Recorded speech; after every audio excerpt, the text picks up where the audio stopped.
صلى الله عليه وسلم. صلى الله على محمد. صلى الله عليه وسلم. صلى الله على محمد. صلى الله عليه وسلم. صلى الله على محمد. صلى الله عليه وسلم. صلى الله على محمد. صلى الله عليه وسلم. صلى الله على محمد. صلى الله عليه وسلم. أنت شمس أنت بدر، أنت نور فوق نور، أنت إكسير وغالي، أنت مصباح الصدور. صلى الله على محمد. صلى الله عليه وسلم. صلى الله على محمد. صلى الله عليه وسلم. يا حبيبي يا محمد، يا عروس الخفقين، يا مؤيد يا ممجد،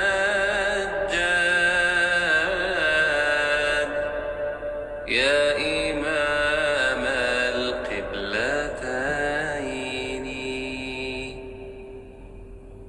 صلى الله على محمد. صلى الله عليه وسلم. صلى الله على محمد.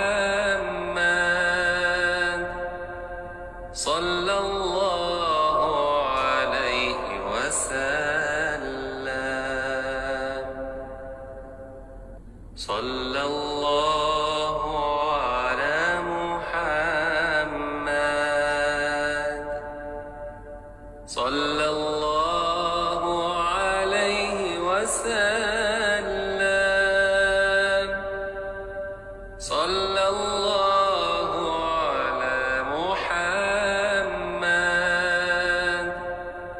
صلى الله عليه وسلم. صلى الله على محمد. صلى الله عليه وسلم.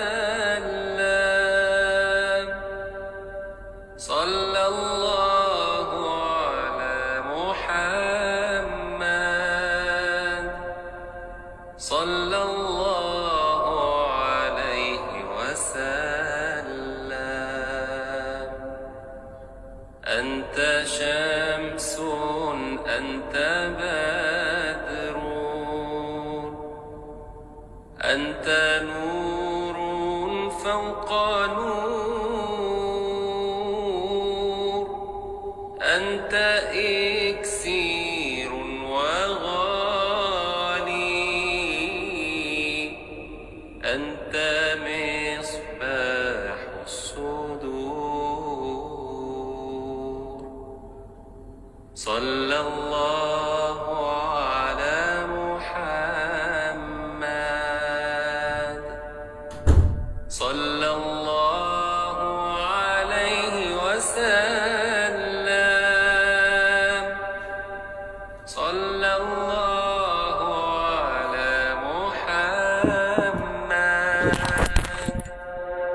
صلى الله عليه وسلم. يا حبيبي يا محمد، يا عروس الخفقين، يا مؤيد يا ممجد، يا إمام القبلتين. صلى الله على محمد، صلى الله عليه وسلم، صلى الله على محمد، صلى الله عليه وسلم. صلى الله على محمد، صلى الله عليه وسلم،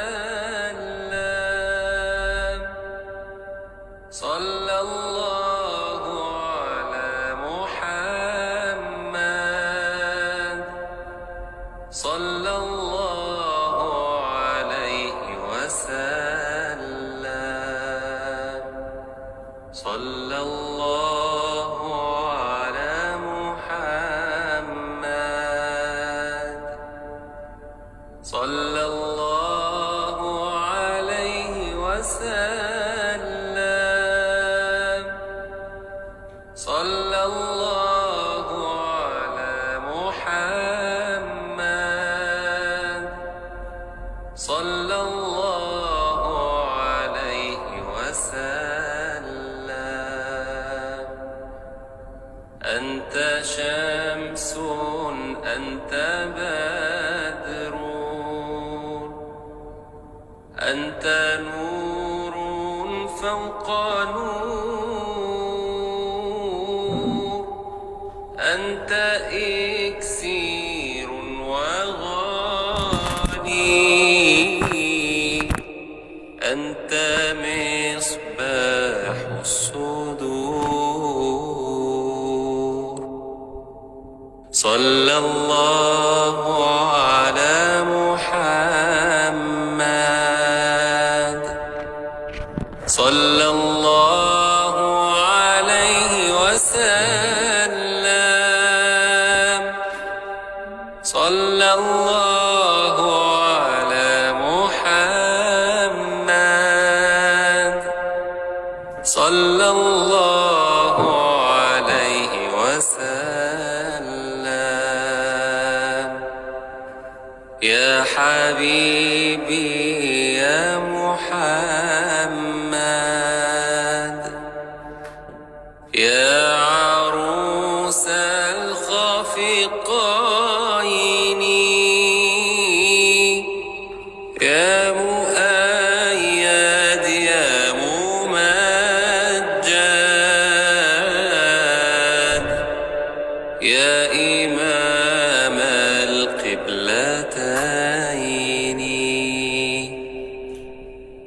صلى الله على محمد، صلى الله عليه وسلم، صلى الله على محمد صلى الله عليه وسلم صلى الله على محمد صلى الله عليه وسلم صلى الله على محمد صلى الله عليه وسلم صلى الله على محمد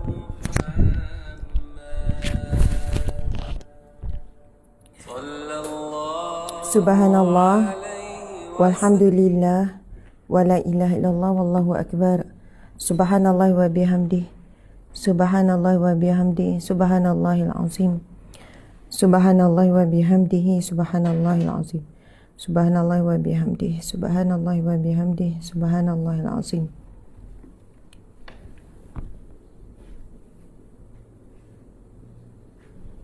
Okay. A'udzubillahi minasyaitonirrajim. Bismillahirrahmanirrahim. Assalamualaikum warahmatullahi wabarakatuh. Ustaz buat dengan IG ya? Ha? Apa tu? Okey. Subhanallah, alhamdulillah. A'udzubillahi minasyaitonirrajim. Bismillahirrahmanirrahim. Assalamualaikum warahmatullahi wabarakatuh. Alhamdulillahi rabbil alamin, wassalatu wassalamu ala asyrafil anbiya'i wal mursalin wa ala alihi wa sahbihi ajma'in. Alhamdulillah, bertemu kembali kita dalam kuliah Riyadhus Salihin setelah 2 hari cuti, Isnin dan juga Selasa. Hari ini hari Rabu, muslimin-muslimat. Masya Allah, ada yang kata hari ini pakai tudung sama colour dengan Ustazah. Ya, ni antara favourite colour juga, blue black. Maksudnya biru gelap. Tapi tak adalah blue black sangat ya, biru gelap. Juga daripada galeri Ustazah Asma Harun. Tuan-puan sekalian, kita ada keluarkan tudung bulat macam ni. Ada juga sampai, maksudnya ada yang tak biasa labur, baru nak try. Boleh ambil size S. Size S tu ngam-ngam lah bawah. Macam mungkin bila kalau ketinggian saya pakai bawah bahu, tapi menutupilah dada depan dan juga belakang. Macam tu. Ada juga yang owning, cantik terletak. Okey. Alhamdulillah, muslimin-muslimat dimati Allah sekalian, insya-Allah. Seperti biasa, kita mulakan kuliah Riyadhus Salihin kita dengan bacaan Al-Fatihah, kemudian 10 ayat awal dan 10 ayat akhir Al-Kahfi, dan seterusnya kita membacakan Asmaul Husna. InsyaAllah. A'udzubillahi minasyaitonirrajim. Bismillahirrahmanirrahim. Alhamdulillahi rabbil alamin. Ar-Rahmanir-Rahim. Maliki yaumiddin. Iyyaka na'budu wa iyyaka nasta'in. اهدنا الصراط المستقيم صراط الذين أنعمت عليهم غير المغضوب عليهم ولا الضالين آمين. أعوذ بالله من الشيطان الرجيم. Bismillahirrahmanirrahim. Alhamdulillahilladzi anzala ala 'abdihil kitaba wa lam yaj'al lahu 'iwaja qayyiman liyunzira ba'san shadidan min ladunhu wa yubashshiral mu'minin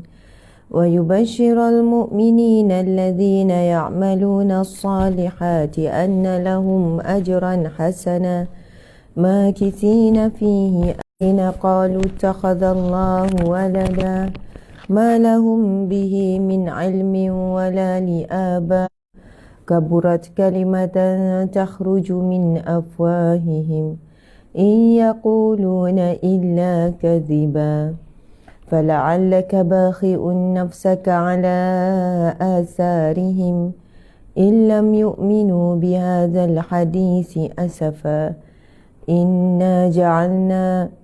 إنا جعلنا ما على الأرض زينة لها لنبلوهم أيهم أحسن عملا وإنا لجاعلون ما عليها صعيدا جرزا أم حسبت أن أصحاب الكهف والرقيم كانوا من آياتنا عجبا إذ أوى الفتية إلى الكهف فقالوا ربنا آتنا من لدنك رحمة وهيئ لنا من أمرنا رشدا أعوذ بالله من الشيطان الرجيم وعرضنا جهنم يومئذ للكافرين عرضا الذين كانت أعينهم في غطاء عن ذكري وكانوا لا يستطيعون سمعا أفحسب الذين كفروا أن يتخذوا عبادي من دوني أولياء إنا أعتدنا جهنم للكافرين نزلا قل هل ننبئكم بالأخسرين أعمالا الذين ضل سعيهم في الحياة الدنيا وهم يحسبون أنهم يحسنون صنعا أولئك الذين كفروا بآيات ربهم ولقائه فهبطت أعمالهم فلا نقيم لهم يوم القيامة وزنا ذلك جزاؤهم جهنم بما كفروا واتخذوا آياتي ورسلي هزوا إن الذين آمنوا وعملوا الصالحات كانت لهم جنات الفردوس نزلا خالدين فيها لا يبغون عنها حولا قل لو كان البحر مدادا لكلمات ربي لنفد البحر قبل أن تنفد كلمات ربي ولو جئنا بمثله مددا قل إنما أنا بشر مثلكم يوحى إلي أنما إلهكم إله واحد فمن كان يرجو لقاء ربه فليعمل عملا صالحا ولا يشرك بعبادة ربه أحدا. Sadaqallahul Azim. Seterusnya sama-sama kita membacakan Asmaul Husna. Bismillahirrahmanirrahim.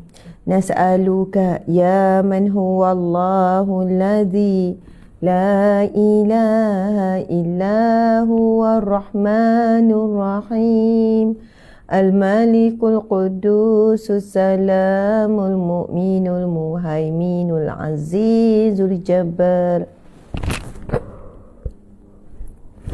al-mutakabbirul khaliqul bari'ul musawwirul ghaffarul qahharul wahhabur razzaqul fatah al-alim al-qabidul basitul khafidul rafi'ul mu'izzul muzillus sami'ul basir al-hakamul adl اللطيف الخبير الحليم العظيم الغفور الشكور العلي الكبير الحفيظ المقيت الحسيب الجليل الكريم الرقيب المجيب الواسع الحكيم الودود المجيد الباعث الشهيد الحق الوكيل القوي المتين الولي الحميد المحصي المبدع المعيد المحيي المميت الحي القيوم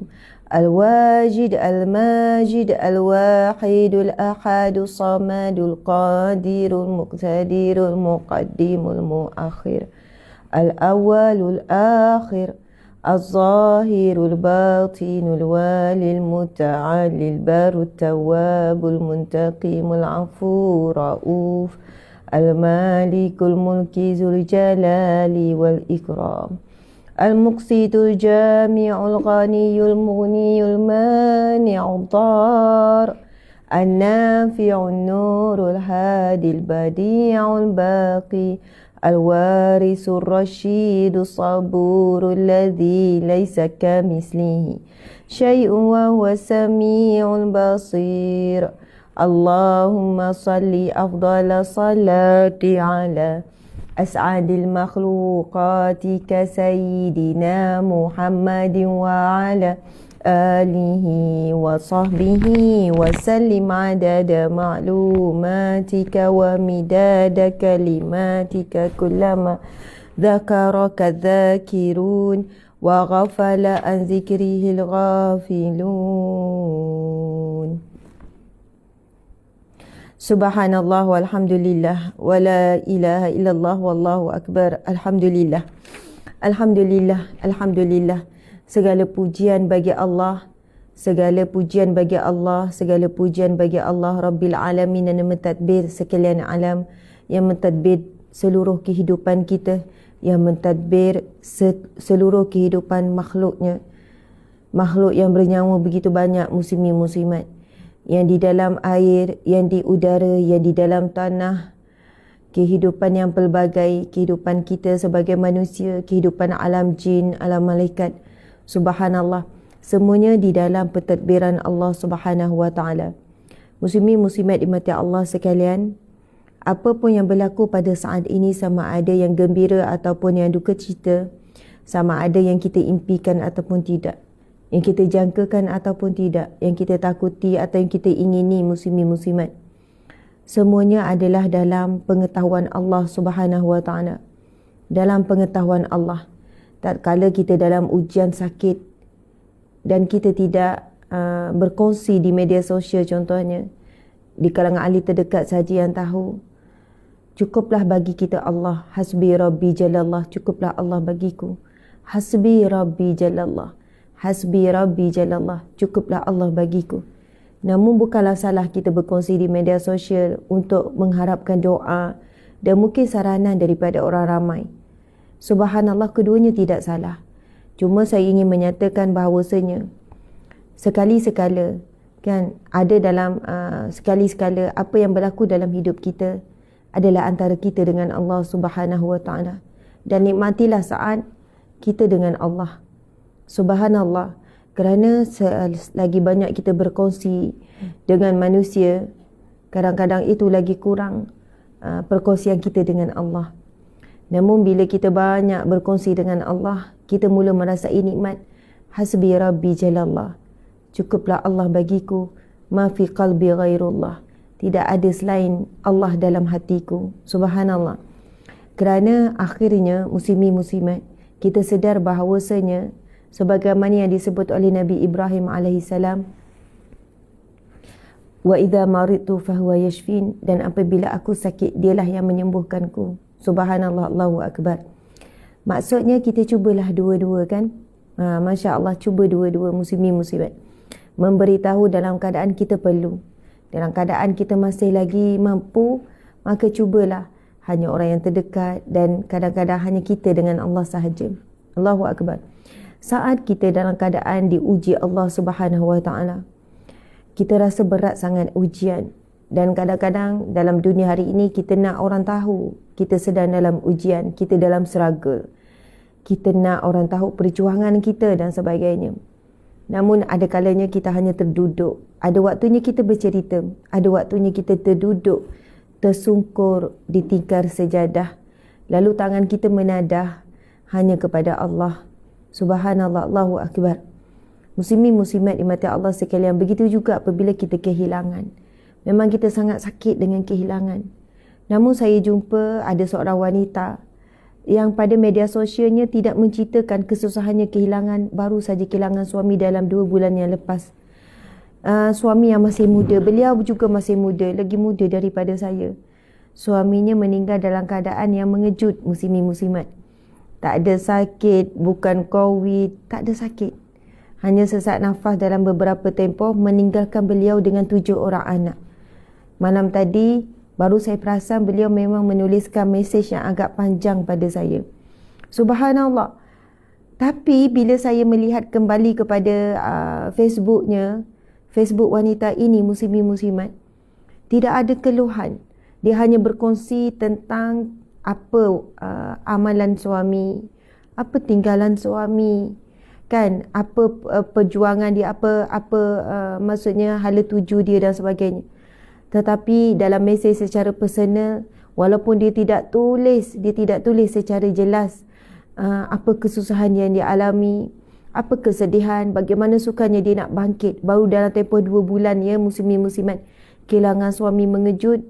Orangnya masih muda lagi daripada saya, mungkin muda setahun kot, ataupun 2 tahun, meninggalkan 7 orang anak seperti saya. Dan masih lagi ada anak kecil, ada anak baby. 7 orang muslimin-muslimat. Seorang diri melakar kehidupan, meneruskan kehidupan sebagai seorang ibu dan ayah. Subhanallah, muslimin-muslimat. Jadi saya melihat beberapa akhlak yang sangat hebat bagi wanita-wanita yang berusaha untuk menjadikan tempat pergantungan, iaitu Allah Subhanahu Wa Taala, sebaik-baik pergantungan. Muslimin-muslimat dimati Allah sekalian, masya-Allah. Saya teringat antara kata-kata ulama, kata-kata hukama yang saya baca dalam kitab 50 wasiat Rasulullah sallallahu alaihi wasallam kepada para wanita. 50 wasiat Rasulullah sallallahu alaihi wasallam kepada para wanita.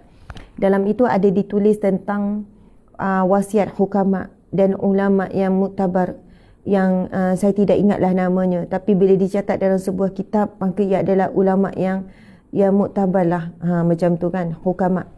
Menyebutkan di antara khazanah syurga. Di antara khazanah syurga adalah seseorang itu mampu merahsiakan 4 perkara. Dan kita tahu tidak ada rahsia antara kita dengan Allah. Mampu merahsiakan 4 perkara. Dan hari ini, muslimin-muslimat, untuk mendapatkan khazanah syurga ini semakin susah, semakin sukar. Kerana adanya ujian media sosial, muslimin-muslimat. Allahu Akbar. Khazanah syurga yang pertama ialah apabila dia sakit, lalu dia merahsiakannya. Hanya dia dengan Allah sahaja. Dengan doktor tu, mestilah pergi jumpa doktor. Itu ya, subhanallah. Merahsiakan sakitnya. Kemudian yang kedua, merahsiakan kedukaannya, kesedihannya. Merahsiakan kesedihan dan kedukaannya. Kemudian yang keempat, merahsiakan nikmatnya. Merahsiakan nikmatnya. Masya Allah, Allahu Akbar. Kemudian yang ketiga. Yang keempat iaitu merahsiakan amalannya. Saya sebutkan lagi sekali. Ini bukan kata-kata saya, kata-kata hukama, orang yang diberikan Allah kebijaksanaan, kata-kata ulama. 4 khazanah syurga. Yang pertama, merahsiakan sakit. Yang kedua, merahsiakan kesedihan ataupun kedukaan. Kemudian yang ketiga, merahsiakan nikmat ataupun merahsiakan nikmat yang Allah berikan kepadanya. Ya, yang keempat iaitu merahsiakan amalannya. Masya Allah, Allahu Akbar. Muslimin-muslimat dimati Allah sekalian. Maksudnya di sini, Masya Allah, wallahu alam ya, jika kita nak memaksudkan bagi semua, maka semua. Tetapi boleh juga kita maksudkan sebahagian. Ada waktunya kita menceritakan ataupun kita berkongsi nikmat yang Allah kurniakan. Dengan niat memberikan inspirasi, memberikan ilmu, memberikan pengajaran. Tapi hati-hati dengan hati kita. Jujur dengan hati kita, sama ada niat kita benar-benar untuk tujuan tersebut ataupun tujuan kita adalah untuk menunjuk-nunjuk, untuk riak, untuk menunjuk-nunjuk. Muslimin-muslimat, subhanallah, Allahu Akbar. Maka dengan itu janganlah pula kita bermudah-mudah, ya, jangan terlalu mudah untuk kita menilai seseorang bila berkongsi sesuatu dengan dengan kata-kata yang tidak sepatutnya. Contohnya kalau berkongsi nikmat, okey, itu riak. Bila berkongsi ilmu, macam dia saja yang tahu. Kemudian bila berkongsi tentang sakit, dia kurang tawakal. Contohnya, ni kurang berdoa dengan Allah ni, asyik berkongsi di media sosial ni. Contoh kan. Kemudian kalau berkongsi tentang kesedihan, katanya tak kuat. Jadi sama ada kita yang membaca posting orang ataupun kita yang mengeluarkan ataupun menuliskan posting, keduanya perlu menjaga hati. Berhati-hatilah dengan hati.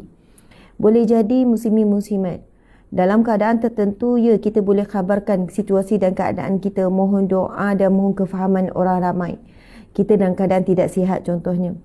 Tetapi apabila setiap kali sakit, setiap kali susah, bercerita dengan detail bagaimana sakit, bagaimana sekian-sekian, kan, bagaimana pula begini-begini, mungkin sampai satu ketika kita perlu fikir juga, kenapa kita terlalu detail, selalu ulang-ulang.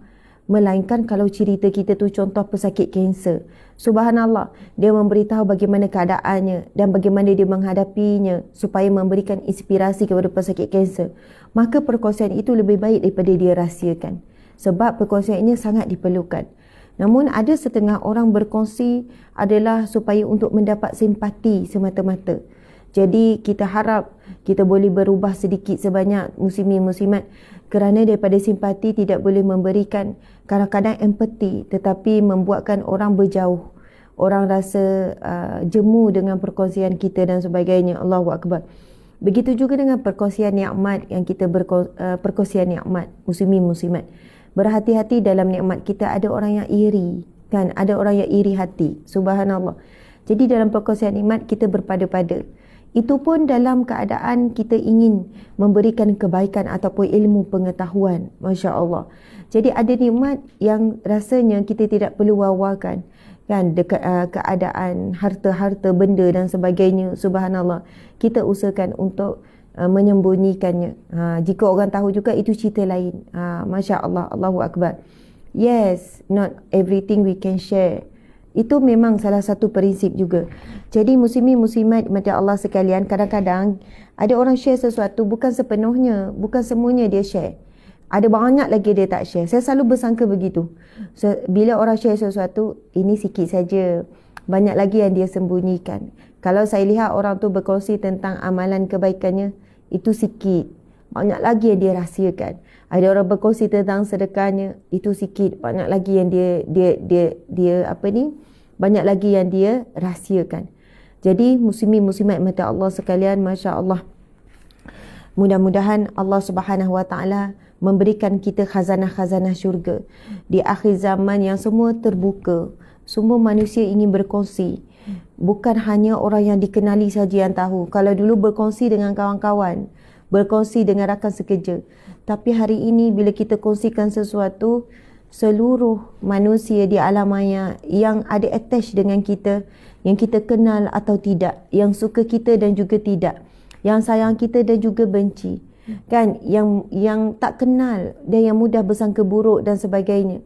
Jadi begitulah dunia pada hari ini kadang-kadang membuatkan diri kita, anak-anak kita, hilang jati diri yang sebenar, yang berkaitan dengan tajuk yang bakal kita bincang, iaitu bab yakin dan tawakal.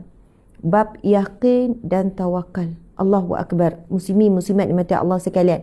Alhamdulillah, hari ini siri yang keberapa Ustaz ya? 110 ke?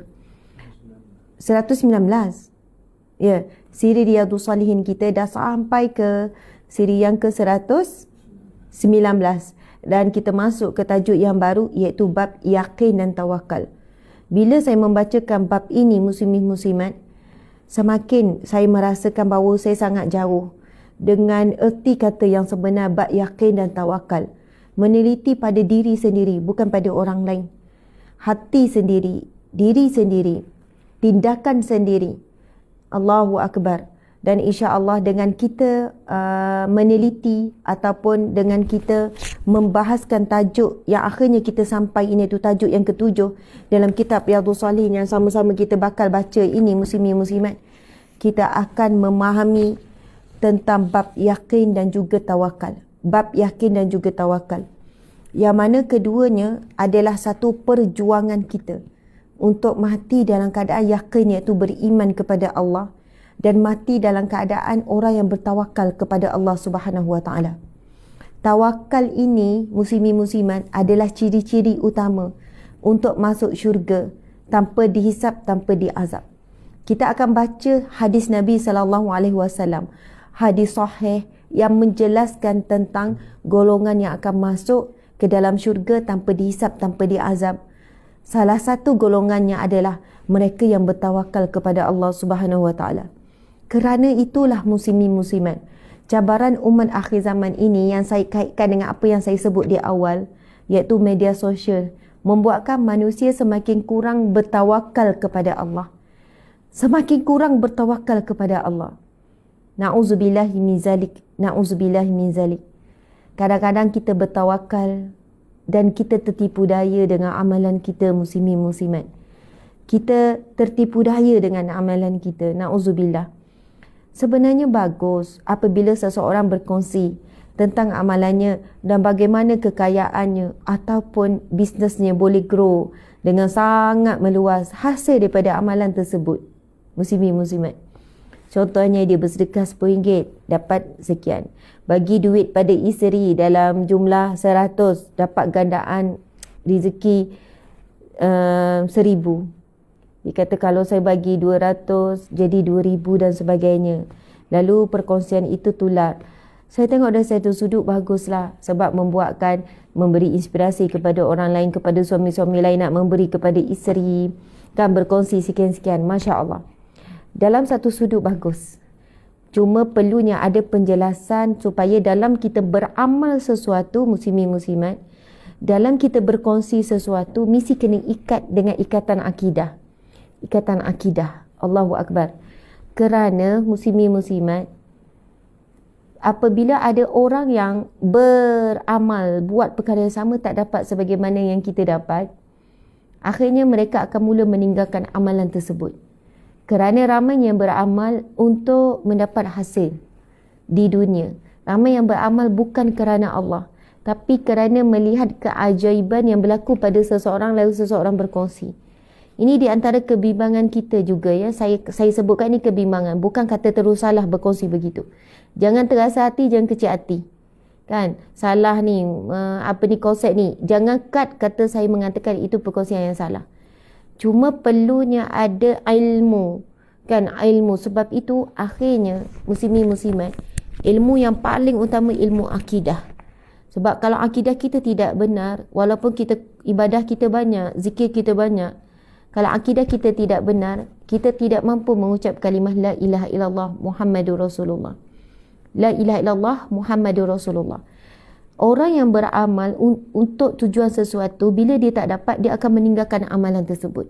Tapi apabila beramal kerana Allah, beramal kerana Allah, walaupun dia tidak dapat, sebagaimana orang lain dapat, orang lain dapat dengan beramal istighfar sekian, beramal dengan bacaan sekian, tetapi dia masih lagi hidup dalam keadaan begini.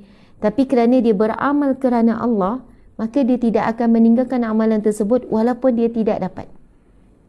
Masya Allah, muslimin muslimat di mata Allah sekalian. Jadi, insya Allah dengan lafaz yang mulia Bismillahirrahmanirrahim, kita masuk dalam bab yakin dan tawakal. Inilah perjuangan hidup kita. Perjuangan hidup masing-masing yang wajib ada di kalangan setiap umat Islam. Berjuang untuk yakin dan tawakal kepada Allah. Sebab hujung perjuangan ini dapat masuk syurga tanpa dihisap, tanpa diazab. Allahu Akbar. Okey, kita mulakan dengan firman Allah Subhanahu Wa Taala, sebab kita kena baca. Kita kuliah berkitab. Jadi kita baca ya. Apa yang disusun oleh Imam Nawawi bagi permulaan muqaddimah bab yakin dan tawakal.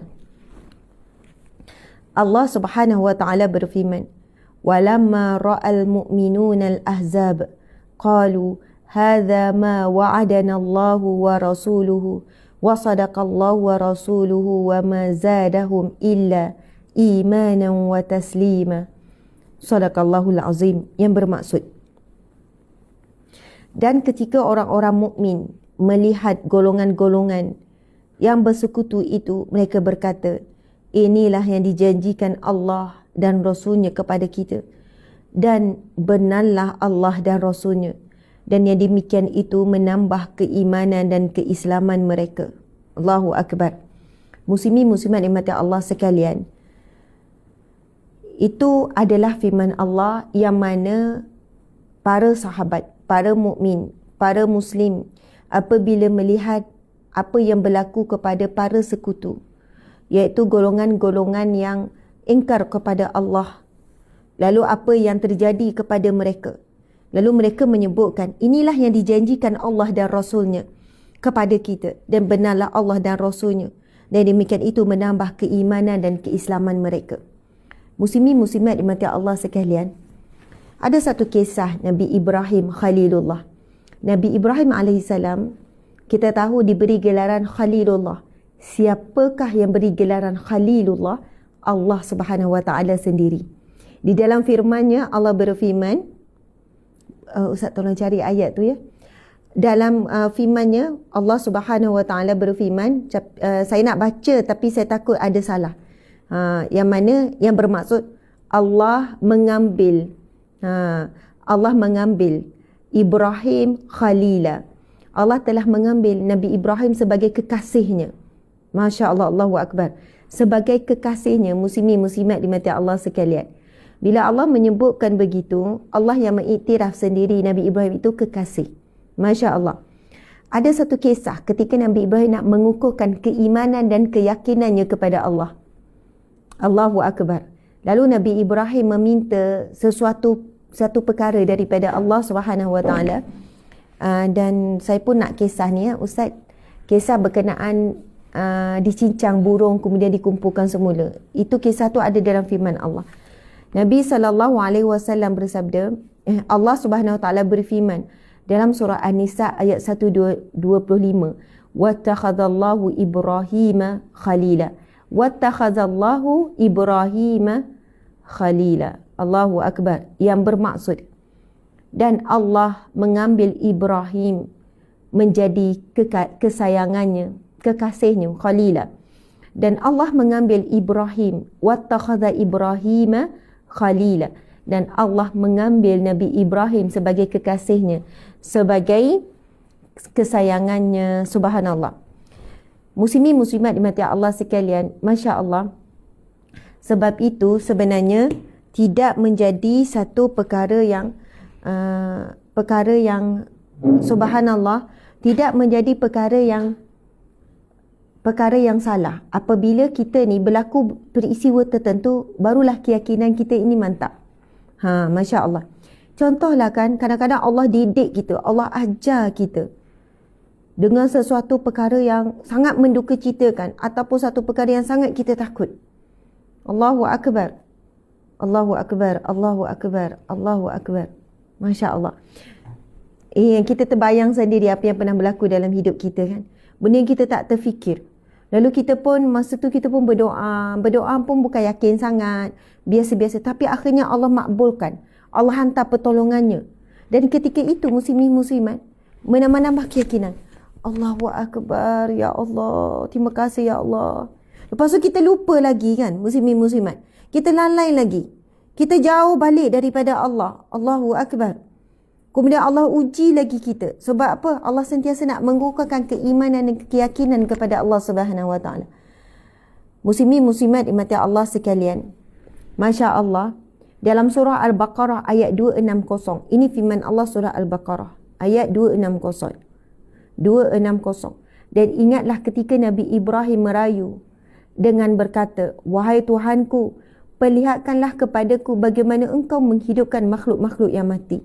Lalu Allah berfirman kepada Ibrahim, kepada Nabi Ibrahim, adakah engkau belum percaya kepada kekuasaanku? Nabi Ibrahim menjawab, bahkan aku percaya dan yakin, akan tetapi aku memohon yang demikian ialah supaya tenteram hatiku yang amat ingin sekali menyaksikannya.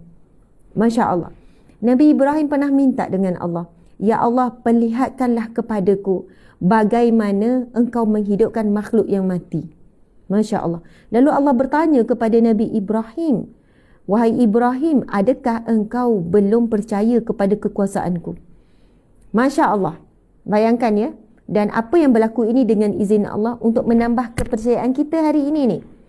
Kemudian Nabi Ibrahim menjawab, bahkan aku percaya dan yakin. Akan tetapi aku memohon yang demikian supaya tenteram hatiku, supaya hatiku tenang. Masya Allah. Allah berfirman, jika demikian, ambillah 4 ekor burung. Kemudian kumpulkanlah olehmu dan sembelihkannya dan cincanglah dia. Setelah itu letakkan di atas tiap-tiap sebuah bukit sebahagian daripadanya. Kemudian serulah burung itu, nescaya semuanya akan datang kepadamu dengan segera. Dan ketahuilah sesungguhnya Allah Maha Kuasa lagi Maha Bijaksana. Allah perintahkan apa kepada Nabi Ibrahim AS muslimin-muslimat? Untuk mengukuhkan keyakinan dan memberi ketenteraman kepada hati Nabi Ibrahim AS, Allah perintahkan supaya ambil 4 ekor burung, disembelih, kemudian dicincang halus, kemudian daging itu digaul. Maksudnya dah tak tahu dah, ini kepala burung mana, ini ekor burung mana, ini badan ekor mana, dah dicincang. Bukan sekadar sembelih, siap dicincang halus lagi. Kemudian Allah perintahkan supaya diasingkan, mungkin kepada 3 bukit, mungkin kepada 4 bukit di tempat-tempat yang jauh.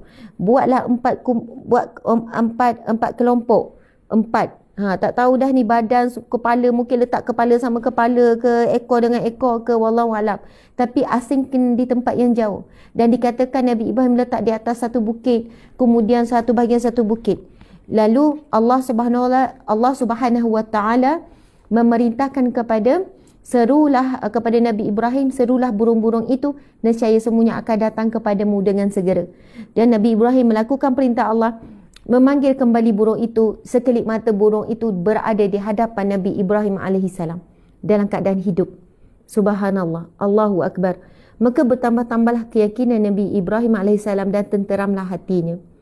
Namun kita bukanlah para nabi, para rasul untuk meminta mukjizat daripada Allah, bukti-bukti daripada Allah Subhanahu wa taala untuk kita buktikan kepada orang lain supaya beriman. Kerana segala mukjizat, dan tidak ada mukjizat yang jauh lebih hebat, muslimin-muslimat, melainkan Al-Quran itu sendiri. Sebab itu orang yang banyak membaca Al-Quran adalah orang yang sangat besar keyakinan dia kepada Allah Subhanahu wa taala. Menambah keimanan, keyakinan, ketenangan dan kekuatan kita untuk menghadapi apa jua ujian, dugaan, cabaran hidup. Allahu Akbar. Dan wanita yang saya sebutkan tadi, kan, yang baru saja kematian 7 orang anak.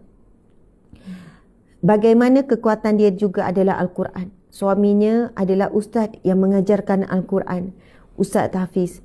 Bagaimana dia sendiri dididik oleh suaminya sentiasa dengan Al-Quran. Sebab itu bila saya lihat perkongsian walaupun 2 bulan, mungkin dah nak masuk 3 bulan, wallahualam, dia masih lagi tetap teguh kuat kerana bersamanya ada kekuatan Al-Quranul Karim. Masya Allah. Okey, muslimin muslimat dimati Allah sekalian. Seterusnya Allah Subhanahu wa taala berfirman, alladzina qala lahumun nasu innan nasa qad jama'u lakum fakhshawhum fazadahum imanan wa qalu hasbunallahu wa ni'mal wakil fanqalabu bi ni'matin minallah wa fadlin lam yamsashum su'un wattaba'u ridwanallah wallahu dzu fadlin azim. Sadaqallahul azim. Ustaz tolong cari tentang kisah Nabi Ibrahim ketika nak dibakar api tu. Subhanallah. Firman Allah juga dan zikir Nabi Ibrahim alaihissalam. Masya Allah.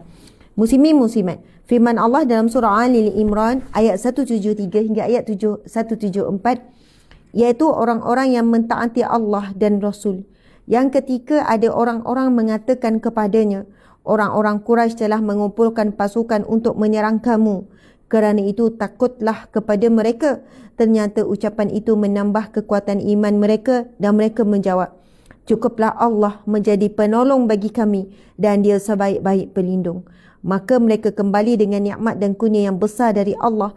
Mereka tidak ditimpa suatu bencana dan mereka mengikuti keredaan Allah.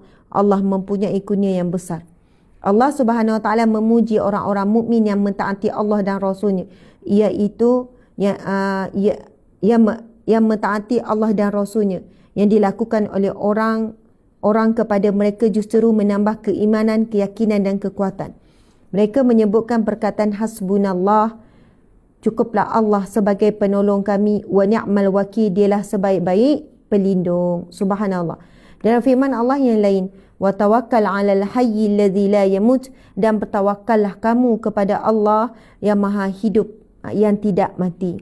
Dalam ayat ini bahawasanya Allah memerintahkan kita supaya bertawakal hanya kepada Allah, kerana Allah lah yang maha hidup yang tidak akan mati. Firman Allah dalam surah Al-Qasas ayat 88, kullu syai'in halikun illa wajha, segala sesuatu pasti binasa kecuali Allah. Ada jumpa tak Ustaz? Dia sebenarnya kisah Nabi Ibrahim, zikir Nabi Ibrahim hasbunallah wa ni'mal wakil itu juga. Allah berfirman, wa 'alallahi falyatawakkalul mu'minun, dan hendaknya lah yang beriman itu, orang yang beriman itu, dan hendaklah ke atas orang yang beriman itu bertawakal. Ataupun wa 'alallah, dan ke atas Allah lah bertawakalnya orang yang beriman. Seterusnya Allah Subhanahu wa taala berfirman dalam surah Ali Imran ayat 159, fa iza azamta fatawakkal 'ala Allah. Fa iza azamta fatawakkal 'ala Allah. Apabila kamu berazam untuk sesuatu, maka bertawakallah kepada Allah. Bila kamu dah berazam, kamu dah usaha, kan? Kamu dah nekat, kamu dah ni, maka bertawakallah kepada Allah Subhanahu wa taala. Allahu akbar. Masya-Allah. Seterusnya firman Allah dalam surah At-Talaq ayat yang ke-30, wa man yatawakkal 'ala Allahi fa huwa hasbuh, dan barang siapa yang bertawakal kepada Allah, nescaya Allah akan mencukupkan keperluannya.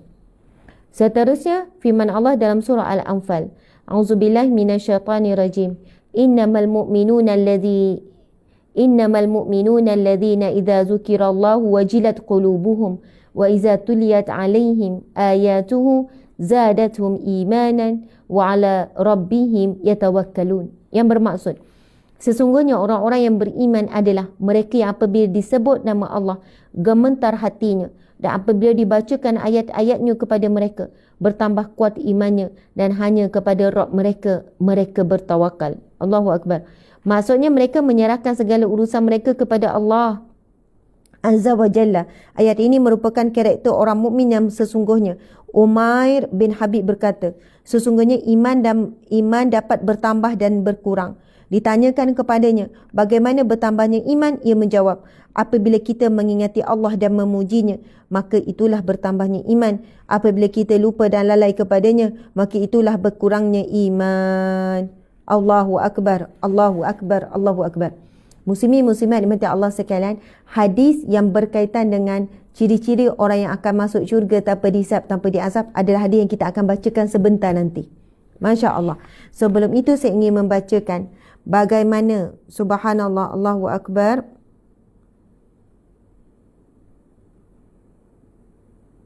Okey.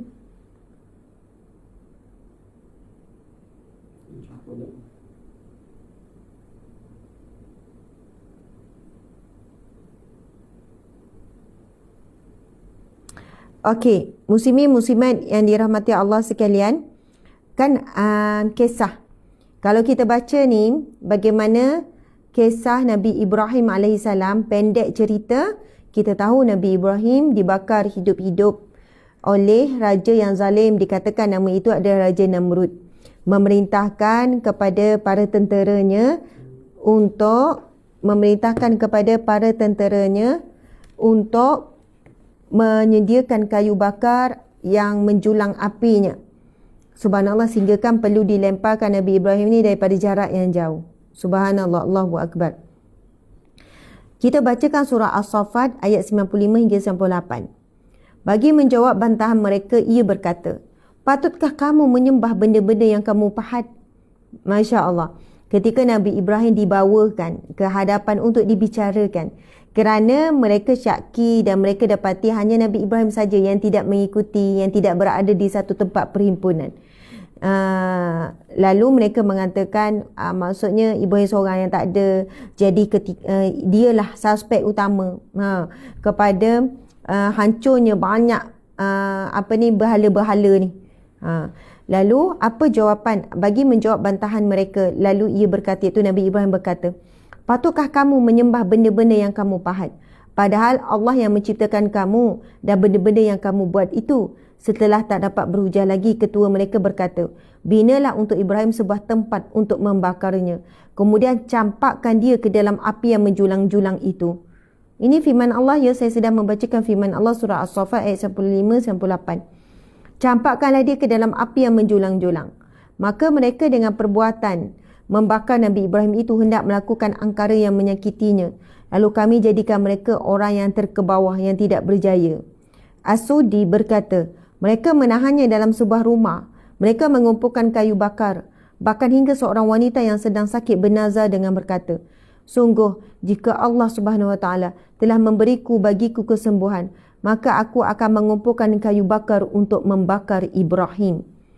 Muslimin muslimat dimati Allah sekalian, Imam As-Sudi berkata, mereka menahan Nabi Ibrahim di dalam sebuah rumah. Ada juga memberikan gambaran seperti itu, bagaimana mereka nak bakar dalam api yang menjulang ni, mengikat Nabi Ibrahim dalam sebuah rumah dan mereka mengumpulkan kayu bakar. Bahkan sehingga seorang wanita yang sedang sakit bersumpah, bernazar, bersumpah, sungguh jika Allah SWT bagiku kesembuhan, maka aku akan mengumpulkan kayu bakar untuk membakar Ibrahim. Setelah kayu bakar terkumpul menjulang tinggi, mereka mulai membakar setiap hujung tepian dari tumpukan itu, sehingga apabila ada seekor burung yang terbang di atasnya, nescaya dia akan hangus terbakar. Maksudnya, muslimin muslimat dimati Allah sekalian, nak kata betapa dahsyatnya menjulang api untuk membakar Nabi Ibrahim ini, jika ada seekor burung yang terbang. Ini saya bacakan daripada Mufti Wilayah Persekutuan ya, menafsirkan firman Allah berkenaan dengan kisah Nabi Ibrahim ni. Sehingga apabila ada seekor burung yang terbang di atasnya, nescaya akan hangus terbakar. Mereka mendatangi Nabi Ibrahim AS, kemudian mengusungnya sampai di puncak tumpukan tinggi kayu bakar tersebut. Riwayat lain menyebutkan ia diletakkan dalam hujung menjenik. Nabi Ibrahim AS mengangkat kepalanya menghadap langit.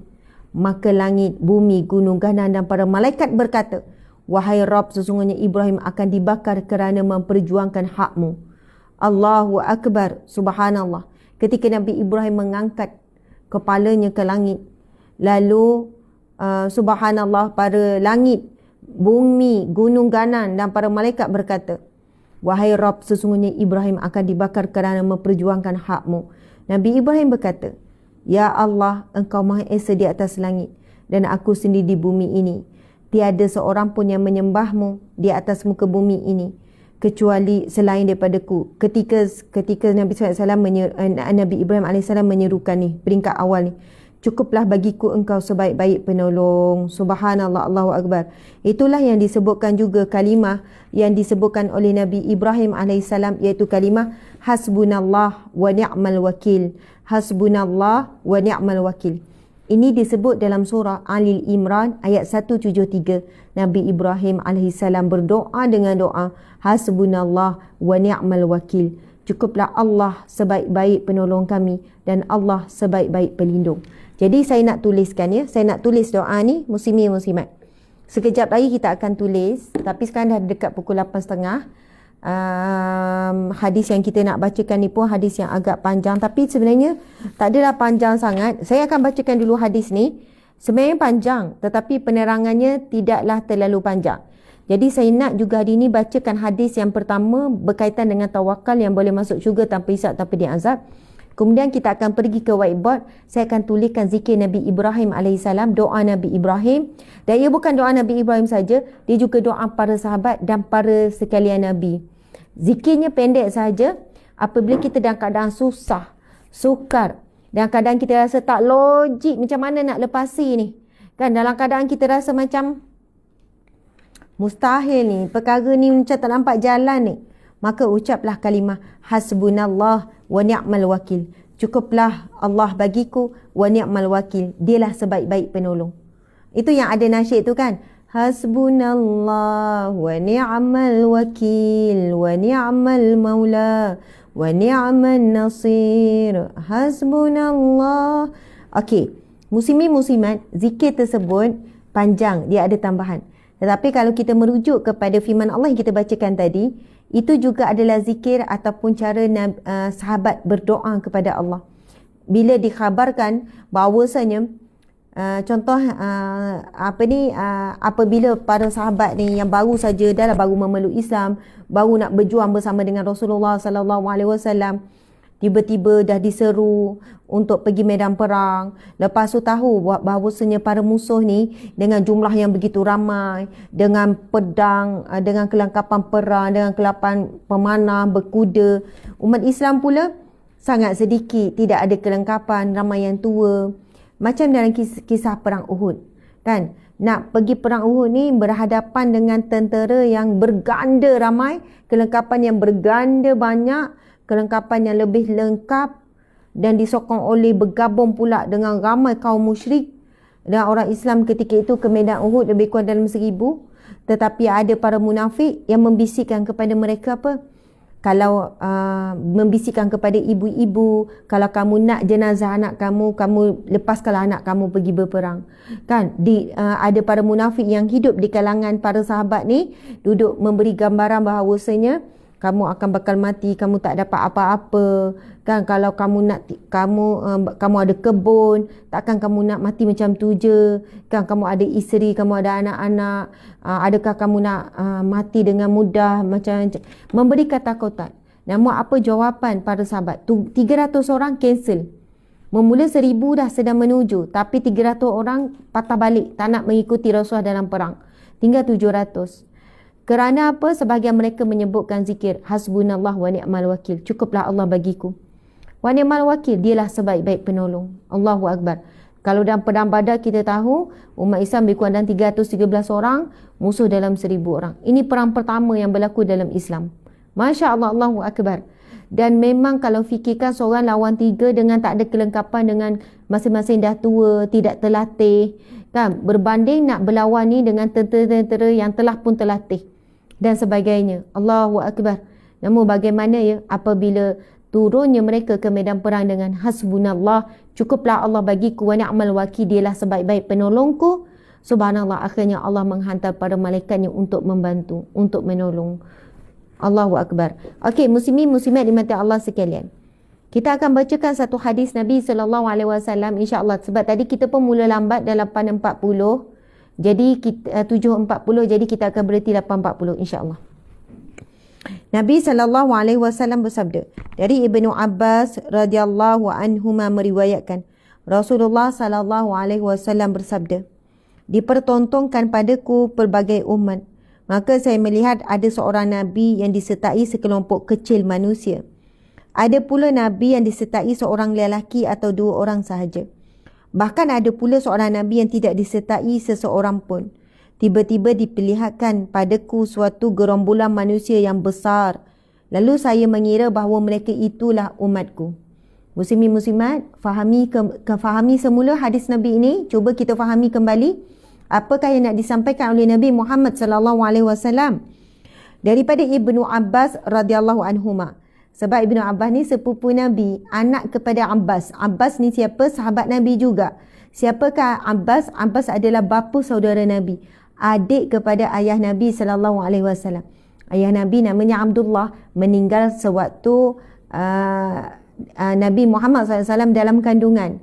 Kan, ketika ibunda Sayyidatina Aminah mengandungkan Nabi Muhammad SAW dalam kandungan lagi, ayah Nabi SAW yang bernama Abdullah bin Abdul Muttalib telah pun meninggal dunia.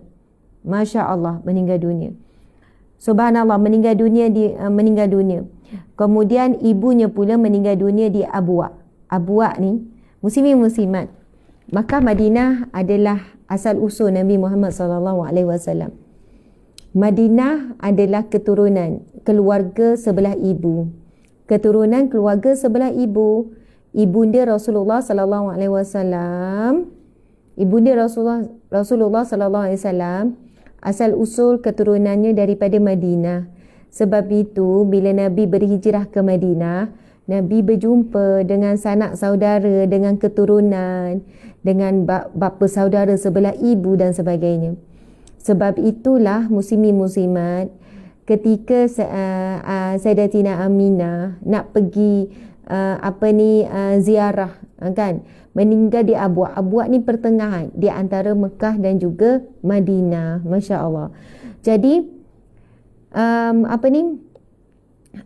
namun Rasulullah lahir dan membesar di Mekah. Sebab keturunan sebelah ayah Abdullah bin Abdul Muttalib adalah di Mekah. Sebelah Mekah. Jadi muslimin-muslimat, ayah Rasulullah sallallahu alaihi wasallam meninggal ketika Nabi dalam perut. Ketika ibunda Sayyidatina Aminah mengandungkan Nabi Muhammad sallallahu alaihi wasallam. Allahu akbar. Jadi Nabi kita tak pernah jumpa, tak pernah kenal ayahnya, tak pernah lihat wajah ayah sendiri, tidak pernah dapat kasih sayang seorang ayah. Kasih sayang itu digantikan oleh Abdul Muttalib datuk. Meninggal Abdul Muttalib, Abu Talib bapa saudara yang sangat menyayangi, melindungi dan mengasihi melebihi daripada anak sendiri. Allahu akbar. Jadi Ibnu Abbas dalam hadis yang kita bacakan ini, Ibnu anak Abbas, ataupun namanya adalah Abdullah bin Abbas. Dia adalah sepupu Nabi Muhammad sallallahu alaihi wasallam yang lahir 3 tahun sebelum hijrah. 3 tahun sebelum hijrah. Masya Allah. Jadi ketika peristiwa hijrah, Ibnu Abbas baru umurnya 3 tahun. Jadi ketika Rasulullah wafat, umur Ibnu Abbas baru 13 tahun. Tetapi beliau adalah salah seorang sahabat Nabi yang paling banyak, di antara yang paling banyak. Ramai ni, bukan ramai lah. Tapi beliau di antara yang paling banyak meriwayatkan hadis Nabi sallallahu alaihi wasallam. Kerana beliau sangat rapat dengan Nabi dan membesar juga di rumah kenabian. Beliau juga adalah anak saudara kepada salah seorang isteri Nabi yang bernama Maimunah. Jadi bila Nabi berada di giliran rumah Maimunah, Ibnu Abbas selalu berada bersama-sama di situ, kan, menyediakan air wudu untuk Nabi dan sebagainya. Jadi dengan kecerdasan yang dia dapat, sebab Ibnu Abbas ni didoakan khusus oleh Nabi SAW. Doa Nabi kepada Ibnu Abbas, nanti saya tulis juga. Nabi doakan dengan 2 doa. Allahumma faqihu fid din wa 'allimhu ta'wil. Doa yang kedua pula iaitu Allahumma 'allimhul hikmah. Jadi 2 doa ini juga menjadi amalan saya. Saya cubalah sedaya upaya beramal dengan 2 doa ini, iaitu doa yang mana Nabi SAW mendoakan kepada Ibnu Abbas. Jadi doa tu muslimin-muslimat doalah pada anak-anak kita. Allahumma alimul hikmah, ya Allah ajarkanlah kebijaksanaan. Kita nak anak kita bijak, kan? Bukan hanya pandai, bijak membezakan baik dan buruk. Bijak untuk berkata-kata yang baik, bijak menguruskan diri sendiri. Bijak bila menghadapi ujian dan cabaran memujuk diri sendiri. Kita perlukan jiwa, fikiran, hati yang bijak. Bagaimana Ibnu Abbas ni dipeluk oleh Nabi sallallahu alaihi wasallam.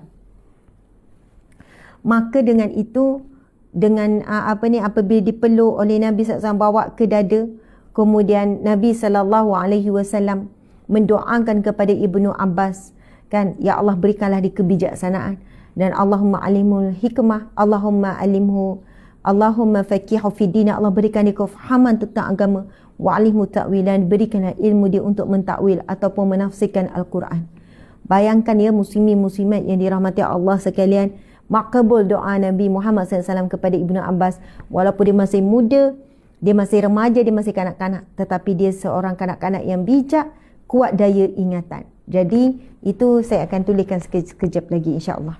Allahu akbar. Allahumma salli wa sallim ala sayyidina Muhammad. Okey. Hadis Nabi ini, Nabi Muhammad sallallahu alaihi wasallam, kita kembali kepada hadis ini. Iaitu Rasulullah sallallahu alaihi wasallam bersabda, Rasul cerita kepada para sahabat yang mana Allah Subhanahu wa taala memberikan gambaran kepada Nabi sallallahu alaihi wasallam. Gambaran di mana? Di mahsyar. Wallahu a'lam, mungkin gambaran ini melalui mimpi. Boleh jadi gambaran ini diperlihatkan ketika peristiwa Isra' Mi'raj. Jadi tidak dapat dikenal pasti gambaran ini diperlihatkan kepada Rasulullah ketika mana. Namun Rasulullah SAW bersabda, dipertontonkan ataupun diperlihatkan padaku pelbagai umat. Maka saya melihat ada seorang Nabi yang disertai kelompok kecil manusia. Nabi cerita ada seorang Nabi, bersamanya ada sekelompok kecil manusia.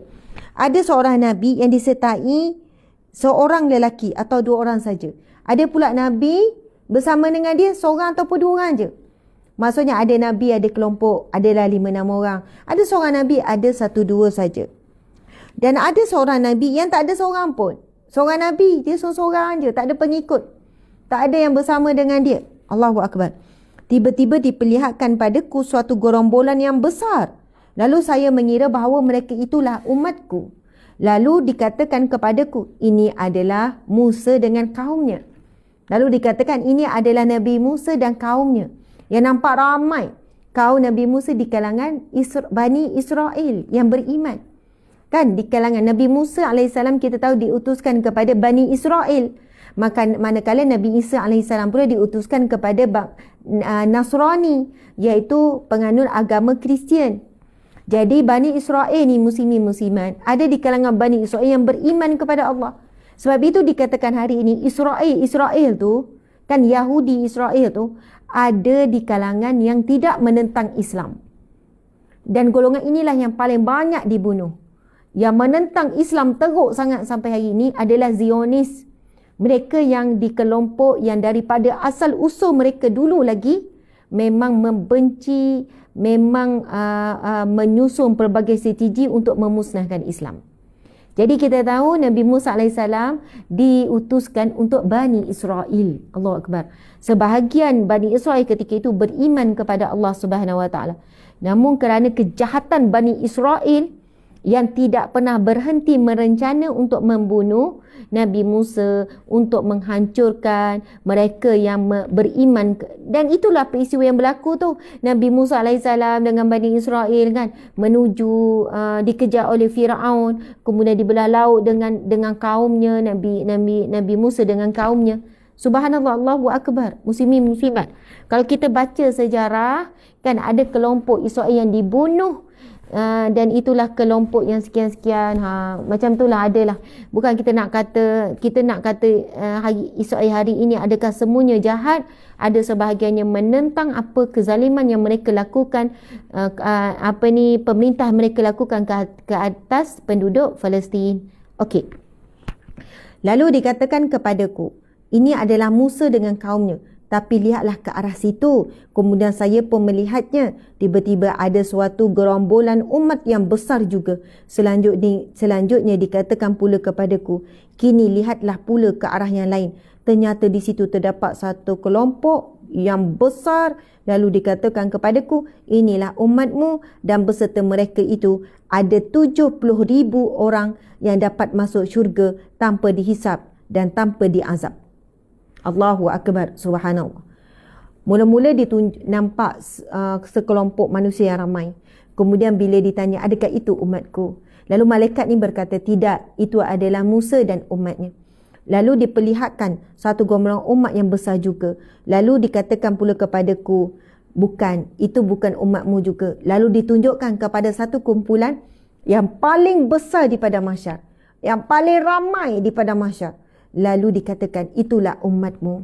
Dan di kalangan umatmu itu, di kalangan mereka iaitu umatmu itu, terdapat 70,000 muslimin muslimat ya, 70,000 orang yang dapat masuk syurga tanpa dihisap dan tanpa diazab. Subhanallah. Ini hadis sahih muttafaqun alaih. Hadis sahih riwayat Bukhari dan Muslim. Maksudnya tidak ada keraguan.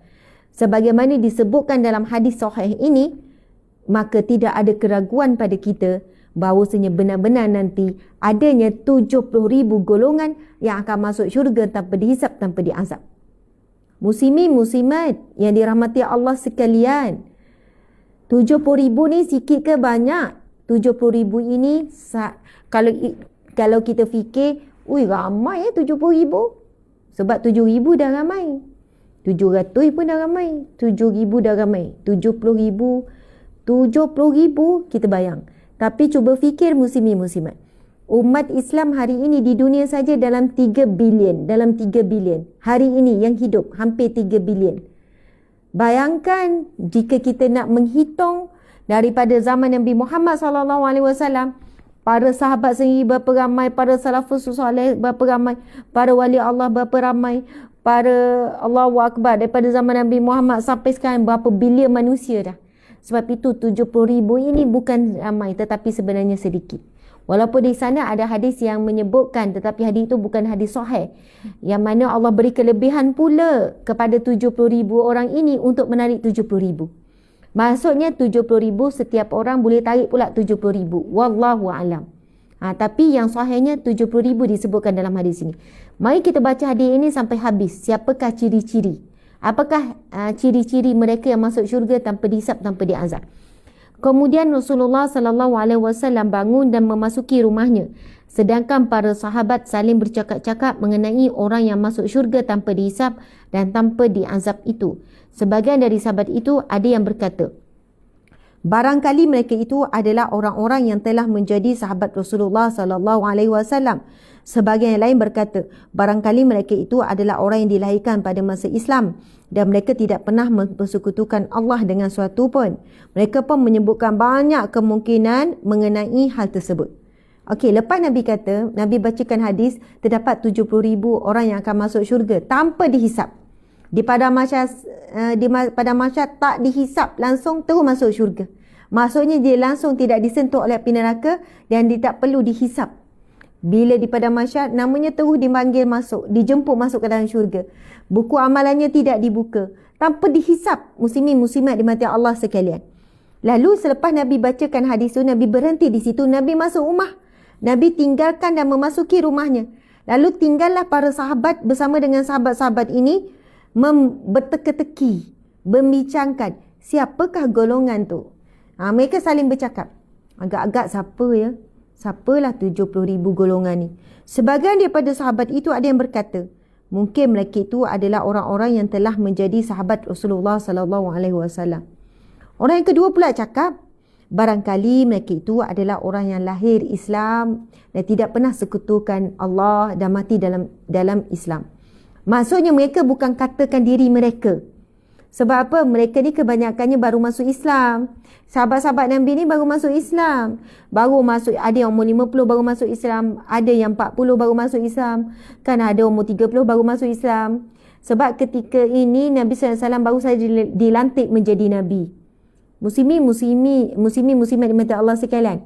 Mereka sebutkan golongan yang apa? Mungkin mereka yang lahir Islam dan sepanjang hidup dia tak pernah sekutukan Allah. Kemudian mati sebagai Islam. Soalnya kita ni baru je Islam, selama hidup 40 tahun ni sekutukan Allah, sembah berhala lah apalah. Ya Allah, mulianya para sahabat. Mereka ni tak mengatakan diri mereka. Mereka bukan kata, insya-Allah kita lah tu. InsyaAllah kita lah tu. Tak. Kita pula terbalik, muslimin muslimat. Kalau cerita pasal syurga, pasal ciri-ciri ahli syurga, kita ni memasukkan kita. Kita ni rasa macam kita lah tu. Kita membayangkan diri kita dalam syurga. Tapi bila baca tentang bab neraka, cerita pasal neraka, kita bayangkan orang lain dalam neraka. Kita tak bayangkan diri kita. Tetapi sahabat Nabi bila cerita pasal syurga menangis-nangis. Kerana apa? Mereka tidak membayangkan diri mereka dalam syurga. Bila Nabi SAW cerita pasal neraka, baca firman Allah dalam neraka, mereka menangis sampai pengsan sahabat Nabi. Sebab mereka membayangkan diri mereka sedang diazab dalam api neraka. Allahu Akbar, subhanallah. Muslimin muslimat dimati Allah sekalian. Masya Allah. Lalu para sahabat ni pun menyebut banyak kemungkinan mengenai hal tersebut. Mungkin begini, mungkin orang ni, mungkin orang tu. Kemudian Rasulullah SAW keluar menemui mereka. Kemudian beliau bertanya, apa yang sedang kalian bincangkan? Para sahabat memberitahukan hal tersebut kepada baginda. Beliau pun menjawab, mereka adalah, ini dia, Nabi terus jawab ciri-ciri orang yang masuk syurga tanpa dihisap, tanpa diazab. Lalu Nabi pun menjawab, faqala malladhi takhuduna fi faakhbaruhu faqala humul ladhina la yarquna wa la yastariquna wa la yatatayyaruna wa ala rabbihim yatawakkalun. Okey. Bila sahabat ni pun Nabi tanya, kamu duk bincang apa ni? Lalu sahabat kata, sahabat ceritalah duk bincang apa yang Nabi sebut 70,000 golongan masuk syurga tanpa dihisap, tanpa diazab tu. Lalu dalam hadis yang sahih ni Nabi menjawab, siapakah 70,000 golongan tu? Di antara mereka ialah Nabi kata, Nabi menjawab, mereka adalah orang yang tidak menggunakan ruqyah, tidak meminta supaya diruqyah, tidak meramalkan perkara-perkara buruk, melakukan tatayyur, dan hanya kepada Allah mereka bertawakal. Masya Allah, Allahu Akbar. Saya ulang lagi sekali. Nabi SAW bersabda, Masya Allah, Mereka adalah orang-orang yang tidak menggunakan ruqyah, tidak meminta supaya dia ruqyah, tidak meramalkan perkara-perkara buruk, melakukan tatayur, dan hanya kepada Allah mereka bertawakal. Kemudian dengar dulu ya, jangan salah faham ni. Oh ruqyah, oh tak boleh ruqyah. Oh tak boleh minta di ruqyah. Kena dengar penjelasan syarah kepada hadis ini. Kemudian Ukashah bin Mishan al-Asadi, ini seorang sahabat Nabi, berdiri dan berkata, doakanlah saya kepada Allah agar Allah menjadikan saya termasuk golongan mereka itu. Lantas baginda Nabi SAW bersabda, engkau termasuk golongan mereka. Lalu secara spontan ada pula sahabat lain yang berdiri dan berkata, doakanlah saya kepada Allah agar saya dijadikan oleh Allah termasuk golongan mereka pula. Kemudian baginda menjawab, permohonan seperti itu telah didahului oleh Ukashah. Muslimin muslimat, bila Nabi sebut ciri-ciri 70 golongan yang masuk syurga tanpa dihisab, tanpa diazab, Ukashah terus bangun. Ya Rasulullah, doakanlah aku di kalangan mereka. Lalu Rasulullah pun berdoa. Rasulullah bersabda, engkau termasuk golongan mereka. Masya Allah. Bila sahabat Nabi yang lain tengok Ukashah dapat jaminan daripada Rasulullah, dapat doa, yang mana bila Ukashah bangun, kan, bila Nabi baca hadis tu, Nabi sebut habis je, lalu Ukashah pun bangun. Ya Rasulullah, doakanlah untuk aku termasuk golongan 70,000 tanpa dihisab, tanpa diazab itu. Lalu Rasulullah pun menjawab kepada Ukashah. Rasulullah jawab, kamu termasuk dalam golongan mereka. Lalu bangunlah pula sahabat-sahabat Nabi yang lain, ya Rasulullah, doakanlah untuk aku juga, doakan. Rasulullah pun jawab, Ukashah telah mendahului kamu. Subhanallah, Allah Akbar. Sebenarnya muslimin muslimat, banyak sangat pengajaran kita dapat daripada hadis ini. Okey, berkenaan dengan ruqyah ini, ruqyah dibolehkan dan tidak dimakruhkan jika menggunakan Al-Quran atau doa-doa yang dikenali ataupun doa daripada Nabi. Nabi SAW bersabda, tidak ada masalah dengan ruqyah selama mana tidak ada kesyirikan. Subhanallah, Al-Qurtubi berkata, wajib dijauhi oleh seluruh umat Islam untuk meruqyah atau meminta ruqyah dengan ruqyah jahiliyah atau dengan sesuatu yang tidak diketahui. Masya Allah, Allahu Akbar. Jadi muslimin muslimat, yang Nabi pesan, Nabi sebut ni, sebab apa pada zaman Arab jahiliyah ini masih banyak lagi mereka yang meminta ruqyah, meminta kesembuhan dengan cara jahiliyah, kan, juga acara buat ramalan-ramalan, dan juga mereka yang buat tatayur ataupun membuat undi-undi ni. Muslimin muslimat, hari ini ramalan begitu banyak. Apa yang dilakukan oleh Arab jahiliyah pada zaman jahiliyah ketika Nabi diutuskan, subhanallah, berlaku pada zaman ini semakin berleluasa dan semakin dahsyat. Terlalu banyak ramalan-ramalan. Ramalan itu, ramalan ini, ramalan daripada, minta maaf ya, daripada bintang, ramalan daripada macam-macam lah.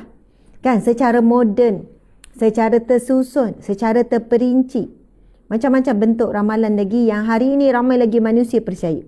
Yang kedua, tuan-puan sekalian, sebenarnya dalam kehidupan masyarakat kita hari ini, masih ramai lagi yang melakukan ruqyah selain daripada menggunakan firman Allah ataupun doa-doa yang diajarkan oleh Rasulullah sallallahu alaihi wasallam, ataupun selain daripada menyebut nama Allah. Masih banyak muslimin muslimat.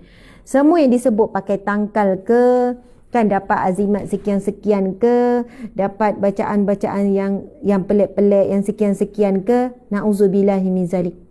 Masya Allah, Allahu Akbar. Hari ini masih banyak lagi bomoh-bomoh yang memakai, yang menunggang atas nama agama, yang bertopengkan nama tuan guru, tok guru, ustaz, habib dan sebagainya. Tapi sebenarnya mereka bukan benar-benar orang yang ada tak ada asas agama yang kuat. Mereka sebenarnya benar-benar bomoh. Jadi hari ini muslimin muslimat, biasanya orang yang meminta diruqyah, ruqyah ni untuk diberikan kesembuhan, adalah orang yang terdesak. Orang yang terdesak. Terdesak ini berlaku apabila hati kita terlalu mencintai dunia. Terlalu mencintai dunia. Contoh, orang yang bankrupt, hampir nak bankrupt. Bayangkan ya, dia dah pinjam modal berjuta. Kemudian dia pula dah selalu wawakan ni dekat FB, dekat apa yang kekayaan dia dan sebagainya. Tiba-tiba diuji nak jatuh bankrupt. Tiba-tiba datanglah seorang yang bercerita. kau pergi jumpa ada Tok Batin tu, contoh Tok Batin ataupun ustaz tu. Ramai dah pergi jumpa. Kalau pergi jumpa dia, yang backup tak jadi. Kau ni buat ni, bisnes kau akan naik cepat gini. Alah, itu ikhtiar kita je.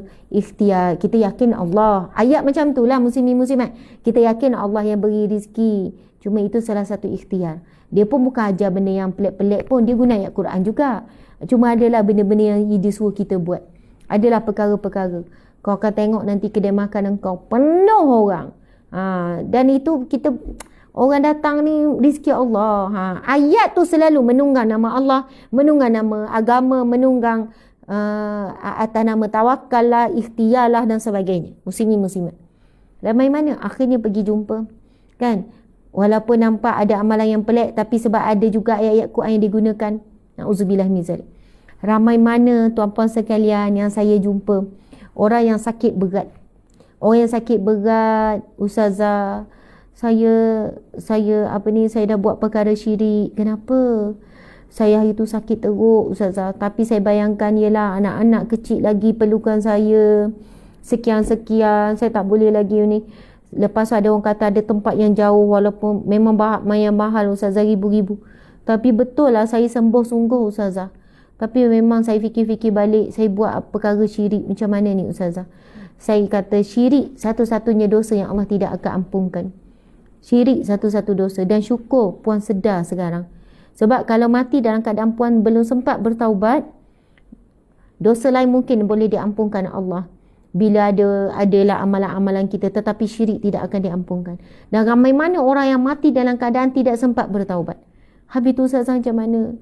Mohon taubat sungguh-sungguh dengan Allah. Penyesalan yang sebenar-benarnya. Menangi, buat solat taubat sungguh-sungguh dengan Allah. InsyaAllah mudah-mudahan Allah terima taubat puan. Sebab apa?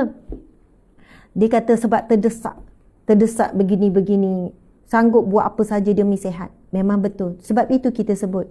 Manusia akan sanggup buat apa saja sehingga mensyirikkan Allah kerana terlalu mencintai dunia dan dirinya sendiri.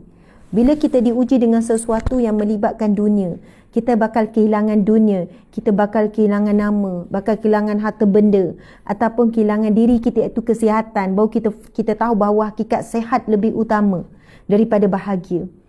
Masya Allah, Allahu Akbar. Muslimin muslimat, ada orang diuji dengan suami, contoh ya, suami curang. Waktu yang sama dia dikhabarkan tentang dia sakit. Masya Allah, Allahu Akbar. Mula-mula dia rasa berat dah ujian dia ni. Kan, suami curang. Tiba-tiba dia dikhabarkan pula dia sebenarnya dalam ujian sakit. Masa tu baru dia tahu antara berat kehilangan suami ataupun kehilangan nyawa, maka lebih berat lagi dia bakal kehilangan nyawa. Maka disebabkan dia diberitahu bahawa dia contoh kanser dah stage 4, ketika itu ujian berat berkenaan dengan suami, dia dah boleh tolak tepi. Waktunya sekarang adalah untuk berhadapan dengan Allah, buat persiapan untuk hadapi kematian. Kan, menangis tu, mula-mula menangis dengan diuji suami contohnya. Sedihnya diuji dengan suami. Lepas tu datang ujian ni barulah tahu bahawasanya tidak ada ujian yang lebih berat. Mereka ujian yang ditimpakan direct kepada kita berkaitan dengan kesihatan. Sebab itu contoh ya, awal-awal COVID dulu. Bila orang ditimpa COVID, masa tu tak ada lagi vaksin, COVID masih lagi berat, kematian begitu tinggi. Jadi siapa yang menempuh ujian COVID tu, dia dah lupa ujian dia yang lain. Ujian yang lain tu jadi kecil bila datang dia ditimpa ujian sakit yang berat. Subhanallah muslimin muslimat. Sebab itu bila kita faham hakikat nikmat nyawa yang Allah beri pada kita sekarang, itulah nikmat yang paling utama berbanding nikmat-nikmat yang lain. Jadi kalau kita masih hidup sekarang ini, kita masih lagi boleh meneruskan kehidupan kita, maka itu dah cukup besar dah nikmat. Walaupun dalam situasi sekarang kita masih struggle, belum jumpa jodoh, belum lagi dapat impian yang kita nak, apa semua. Tetapi dengan kita masih diberikan nyawa, kurang-kurangnya kita masih lagi meneruskan impian kita. Kita boleh lagi berdoa, boleh lagi melakukan amal soleh dan amal ibadah. Muslimin muslimat dimati Allah sekalian, sebab itu disebutkan dalam hadis yang kita bacakan ini, bila Nabi menggambarkan ciri-ciri orang yang akan masuk syurga tanpa dihisap, tanpa diazab. Mereka adalah golongan yang tidak menggunakan ruqyah, tidak meminta supaya diruqyah, tidak meramalkan perkara-perkara yang buruk, dan hanya kepada Allah mereka bertawakal. Allahu Akbar. Tetapi ruqyah yang disebutkan di sini adalah ruqyah yang mensyirikkan Allah. Maka mana-mana ruqyah yang menggunakan ataupun membacakan firman Allah ataupun daripada hadis Nabi ataupun zikir-zikir ataupun menggunakan asma'ullah, asma'ul husna dan sebagainya, maka itu tidak dilarang. Itu adalah salah satu usaha dan ikhtiar untuk bertawakal kepada Allah. Jadi muslimin muslimat, esok insya-Allah kita akan bacakan hadis yang kedua. Jadi hadis yang pertama kita dah kenali 70,000 golongan yang akan masuk syurga tanpa dihisap. Salah satu ciri yang paling utama adalah golongan yang bertawakal kepada Allah. Dan bagaimana Ustazah, bagaimana kita tuan-puan sekalian untuk bertawakal kepada Allah? Maka kita akan pergi kepada zikir yang diamalkan oleh para Nabi. Dan ini juga zikir para sahabat. Zikir Nabi Ibrahim AS. Dan kalau kita baca firman Allah lagi, kita akan jumpa ramai para Nabi berzikir dengan zikir ini. Zikir ini akan membantu kita bertawakal kepada Allah Subhanahu Wa Taala. Okey, insya-Allah.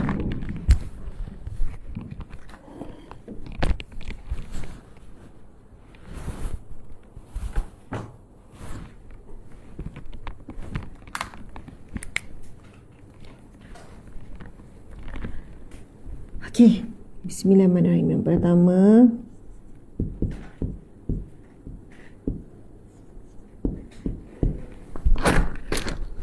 ini di studio dekat rumah ni. Bismillahirrahmanirrahim.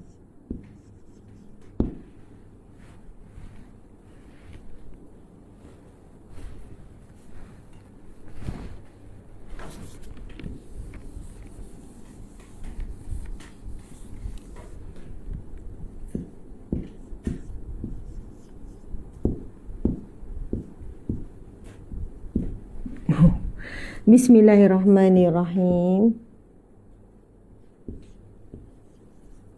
Boleh Ustaz? Encik suami. Okey ya?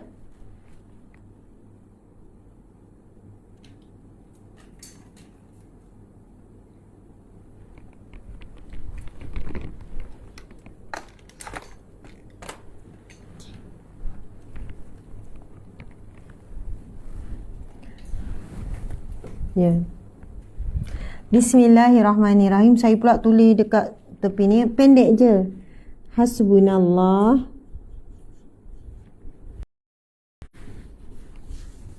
Lama tak tulis ni, muslimin-muslimat.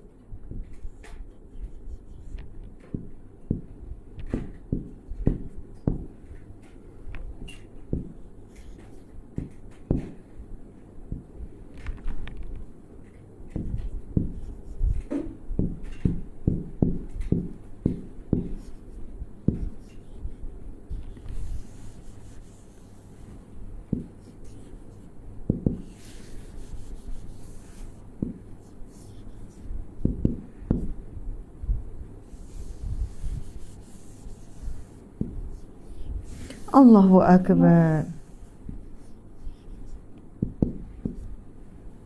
Wa ni'mal wakil. Hasbunallah.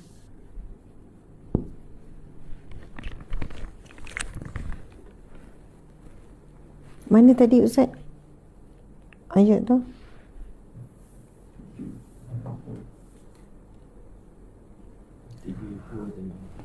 Oh, capa dua. Oh, subhanallah. Sebab di sini memang tak berubah. Itu yang saya tak tahu. Okey, muslimin muslimat, zikir ni hasbunallah. Saya tak tahu pula. Sebab sini saya duk tengok 1,000 lebih. Rupanya 4,000 lebih dua ya. Hasbunallah maksudnya cukuplah. Hasbunallah, cukuplah. Hasbuna. Cukuplah bagi kami Allah. Wa ni'mal wakil.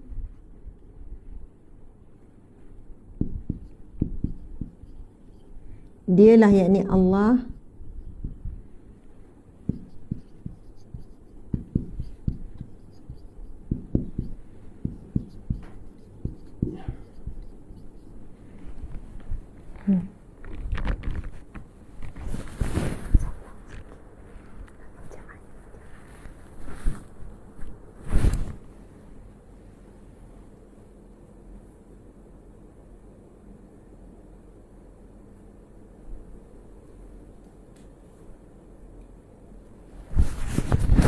Tadi Nabi pasal zikir.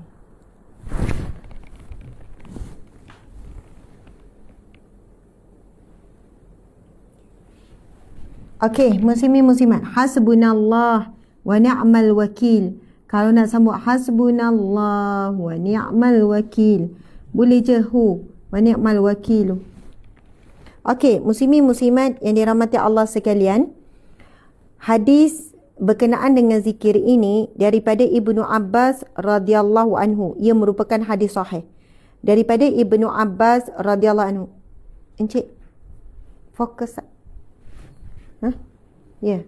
Daripada Ibnu Abbas radhiyallahu anhu, Nabi Muhammad sallallahu alaihi wasallam bersabda, Hasbunallahu wa ni'mal wakil, qalaha Ibrahim sallallahu alaihi wasallam hina ulqiya fin nari, wa qalaha Muhammadun sallallahu alaihi wasallam hina qalu inna an-nasa qad jama'u lakum fakhshawhum fazadahum imanan wa qalu hasbunallah wa ni'mal wakil.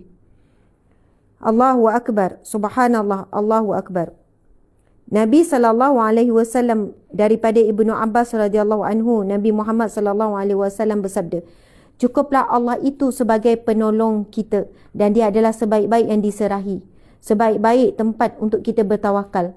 Ayat itu pernah diucapkan oleh Ibrahim alaihissalam ketika beliau dilemparkan ke dalam api. Ayat itu juga pernah diucapkan oleh Nabi Muhammad sallallahu alaihi wasallam ketika orang-orang sama berkata, sesungguhnya orang-orang banyak telah berkumpul bersatu untuk memerangi engkau, maka takutilah mereka itu. Tetapi ucapan sedemikian itu tidaklah menambah kepada orang-orang beriman, melainkan keimanan belaka, dan mereka berkata hasbunallah wa ni'mal wakil. Jadi muslimin muslimat dimati Allah sekalian, ini adalah zikir yang membantu untuk kita bertawakal kepada Allah. Hasbunallah, cukuplah bagi kami. Hasbunallah, cukuplah bagi kami Allah. Wa ni'mal wakil, dan dialah sebaik-baik penolong. Al-wakil juga dialah sebaik-baik pelindung. Subhanallah, Allahu akbar. Muslimin muslimat, betul kita bertawakal kepada Allah, tetapi dalam tawakal, sebab itu ciri-ciri orang yang bertawakal adalah orang yang berusaha. Bahkan orang yang lagi kuat dia tawakal, lagi kuat dia usaha. Masya Allah. Pernah satu ketika Rasulullah sallallahu alaihi wasallam dengan ada sahabat Nabi ni, dia letak unta tapi dia tak sangkut unta. Tali unta tu dia tak ikat pada pokok. Lalu Nabi bertanya, apa yang kamu lakukan ini? Lalu dia menjawab, aku bertawakal kepada Allah. Maksudnya dia kata dia serah pada Allah lah. Unta ni, tawakal je, tinggal je. Lalu Nabi pun mengikatkan tali unta itu di pokok. Nabi kata inilah tawakal. Maksudnya tawakal ini perlu disusuli dengan usaha, dengan ikhtiar, muslimin muslimat. Mustahil untuk kita bertawakal tentang rezeki jika kita tidak berusaha. Itu adalah melawan sifat tawakal. Orang yang pergi ke medan perang, kan, ketika mereka dikabarkan akan berhadapan dengan musuh yang sekian-sekian, mereka bukan pergi tanpa persiapan. Mereka bersiap sedia dengan apa yang ada. Tetapi selebihnya mereka bertawakal dan serah kepada Allah. Lalu mereka pergi bukan dengan perasaan ragu-ragu. Seolahnya jika syahid, maka mereka serahlah diri mereka kepada Allah. Dan jika mereka selamat, mereka juga menyerah diri kepada Allah Subhanahu Wa Taala. Dan kita tahu dalam peristiwa Nabi Ibrahim AS saat dibakar, Nabi Ibrahim juga diberi tawaran oleh malaikat untuk membantunya. Datang malaikat untuk membantu, memberikan tawaran untuk membantunya, kan? Lalu saat Nabi Ibrahim nak dilemparkan di dalam api, datang tawaran tersebut, lalu Nabi Ibrahim menjawab, hasbunallah wa ni'mal wakil. Cukuplah Allah bagiku, bagi kami, dan Allah lah sebaik-baik penolong. Muslimin muslimat, mudah-mudahan dengan beramal dengan zikir ini, setiap kali kita dapat ujian, setiap kali kita dapat musibah, setiap kali kita berada di satu titik mati, kita rasa jalan mati, kita rasa tak tentu arah dah, kita rasa tak nampak jalan dah, kita dah usaha dah macam-macam, perbanyakkanlah, ulang-ulanglah zikir ini dengan hati. Hasbunallah, cukuplah Allah bagi kami, cukuplah Allah bagiku. Kan, kalau hasbi rabbi jalallah tu hasbi bagiku, tapi hasbuna bagi kami. Tak apa kita gunakan perkataan domain kami tu menunjukkan ramai, menunjukkan kita. Subhanallah, kita sebut hasbunallah, Cukuplah Allah bagi kami, cukuplah Allah bagiku, wa ni'mal wakil, dan dialah sebaik-baik penolong, dialah sebaik-baik pelindung. InsyaAllah. Allahu Akbar. Mudah-mudahan dapatlah sedikit sebanyak ilmu pada hari ini untuk kita amalkan. Siapa ada yang nak nak snap kan, dah print screen kan, hasbunallah wa ni'mal wakil, ringkas je, cukuplah bagi kami Allah dan dialah sebaik-baik penolong. Allahu Akbar, Allahu Akbar, Allahu Akbar. Allahumma salli wa sallim ala Sayyidina Muhammad wa ala alihi washabihi wasallam. Okey, jadi sekadar itulah muslimin muslimat, doa Ibnu Abbas tu insya-Allah kita akan kongsikan besok. Dan ikuti kuliah sambungannya pada pagi besok, doa Rasulullah kepada Ibnu Abbas tadi. Sekian, terima kasih. Mohon maaf salah dan silap. Kita tangguhkan dengan tasbih kafarah dan surah Wal-Asr. Bismillahirrahmanirrahim. Subhanakallahumma wa bihamdika asyhadu an la ilaha illa anta astaghfiruka wa atubu ilaih. Bismillahirrahmanirrahim. Wal 'asri innal insana lafi khusr illa allazina amanu wa 'amilus solihat wa tawasaw bil haqqi wa tawasaw bis sabr. Sadaqallahul azim. Sekian wabillahi taufiq wal hidayah. Assalamualaikum warahmatullahi wabarakatuh.